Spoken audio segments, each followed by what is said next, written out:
हजरत अबू हुरैरा रदियल्लाहु अन्हु से रवायत है कि दो आदमियों ने आपस में गाली गलौज की, जिनमें से एक मुसलमान था और दूसरा यहूदी था। मुसलमान ने कहा कि उस परवरदिगार की कसम जिसने मोहम्मद सल्लल्लाहु अलैहि वसल्लम को तमाम जहान पर बरगुज़ीदा किया। यहूदी ने कहा कि उस परवरदिगार की कसम जिसने मूसा अलैहिस्सलाम को तमाम जहान पर बरगुज़ीदा किया।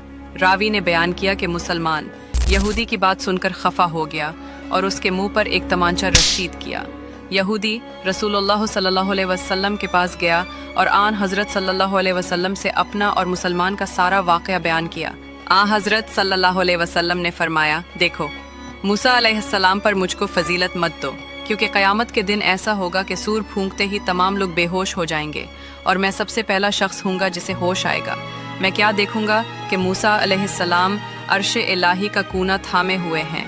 मुझे नहीं मालूम कि मूसा अलैहिस्सलाम भी उन लोगों में होंगे जो बेहोश हुए थे और फिर मुझसे पहले ही होश में आ गए थे, या उनमें से होंगे जिन्हें अल्लाह ताला ने उससे मुस्तस्ना कर दिया।